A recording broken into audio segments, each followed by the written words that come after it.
I just want to say thanks to Let's Play Footy for uploading my Swansea City Career Mode Episode 1. Hey guys, it's Stan. Today welcome to the first ever episode of my first ever Career Mode series on this channel, voted by you guys, and it's going to be Swansea City. So I want to say thanks to everyone who voted. Swansea City of course came top with the most votes. Second came Leicester, and I believe third was Nottingham Forest. But yeah, we're going to be doing this with Swansea City. And my aim for this series is to take Swansea to the top, to win the Champions League, and also to win the Premier League. So it's going to be quite a long career mode. So hopefully you guys will hopefully enjoy that. And if this video gets to 10 thumbs up, I'm going to put it quite low, so I'm not sure how many thumbs up we'll be able to get in this episode. I will actually bring another episode of this series up tomorrow for you guys, so go and smash 10 thumbs up for another episode tomorrow. So as I said, my goal is of course to, win the Premier League and the Champions League. We will be playing a world class to start off with because of course it's in a brand new game, so I'm not sure how things are going to be. I'm not sure how hard it is. If it is too easy, we'll bump the difficulty up to legendary, but for now we'll stick with world class. And our objective is to qualify for the Europa League, which is a pretty fair enough objective for a team like Swansea City. And looking at the team, it's a really good team if I'm honest, but there are a few weak points. I need to get a backup left back and also a backup centre attacking midfielder. And in this episode, you guys are seeing me that I do actually go out and buy a centre attacking midfielder and also a left back, or at least attempt to, because I need a few backups. Because for example, let's say if Sigurdsson gets injured, I'm kind of a little bit stuck. There's not really much I can do. So at the minute, I'm trying to use the global transfer network, and what I found this year, the global transfer network actually works pretty well. It actually gives you a lot more better players than it did last year, which is really good to see. So I'm just setting up all the options. I'm just sending my scout to different countries. So for example, I sent my Italian scout to Germany, and this is our first bid of the series for let's try and pronounce it, Kurzawa. I bid £4 million for him. He's a good quality left back and he's got great potential, so I thought it could have been a good option. And you guys see here, I'm putting a few players on a loan list and also listing a few players up for sale who I don't think I really need. So I want to try and get these players off my wage bill because I won't really be playing them too much in the actual series. And we're going for another left back, Gulam. I attempted to bid £3 million for this guy from Napoli. And I'm also looking at a few Premier League cams, like for example Raven Morrison, who I bid £5 million. And at the minute, basically I'm just putting loads and loads of bids for loads of random players who I hope, I might be able to win. For example, David Santon right here. And we're just going to see what happens. We'll see what the club says, and who knows, we might be able to pick up a bargain. Unfortunately, Napoli and AS Monaco do actually just reject our offers for their respective left backs, and also West Ham it rejected as well. However, Newcastle also rejected a bid. However, they only want £500,000 more for David Santon, and they did accept that. So we're now in the process of offering a contract, 40k, and he did actually go and accept that contract as well. So I think David Santon, 75 rated, you guys see right here. He's 23 years old, and he's going to be, he's our best left back at the moment. So what I'm going to do is I'm just going to actually put in my squad right away, because he's my best left back.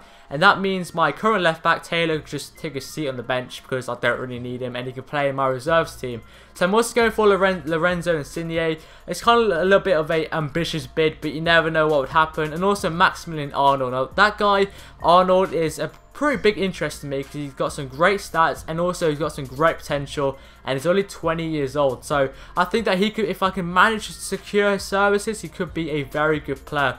And I'm just showing you guys a new feature on career mode. You can actually set teams, which you don't understand how thankful I am about that. Because, of course, if you play, for example, in lower league career modes, you have to constantly switch your team over and over again because there's so much fixtures going on. With this, you can save teams. You can save more than one team. So, for example, if you have a midweek game and you want to play your reserves, you can actually make a team, save it, and by pretty much one flick of a button, you can get that team saved up, and it's such a godsend.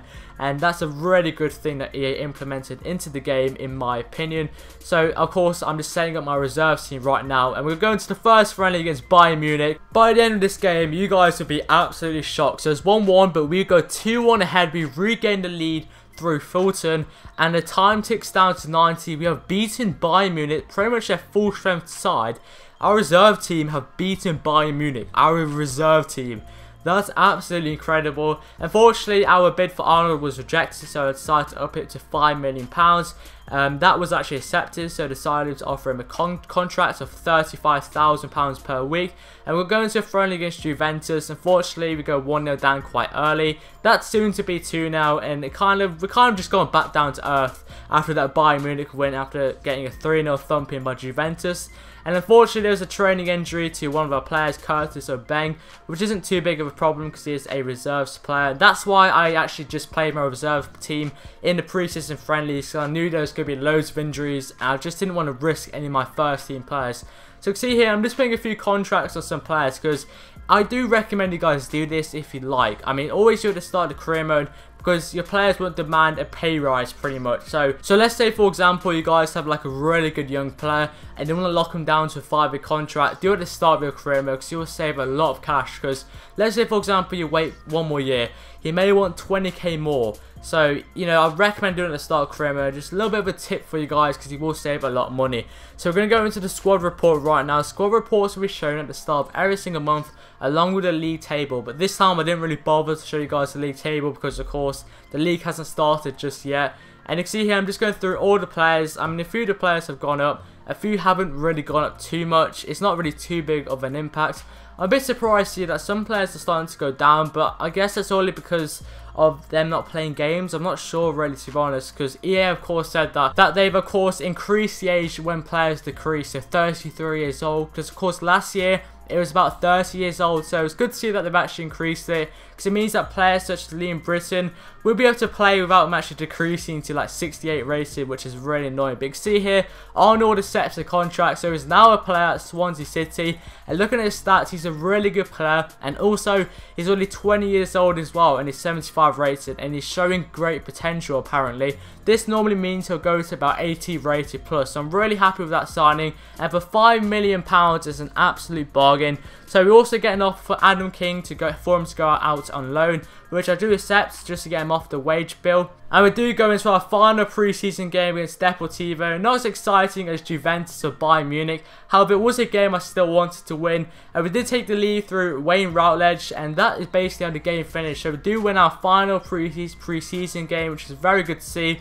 And we also got an offer for Wilfred Boney, which of course I'm just going to straight up reject because he's my best player in my squad and there's no way I'm selling him. So that's the end of this episode. The next episode will be the start of the BPL season. However, I need you guys to recommend to me a new right midfielder, because I need a new right midfielder in my side.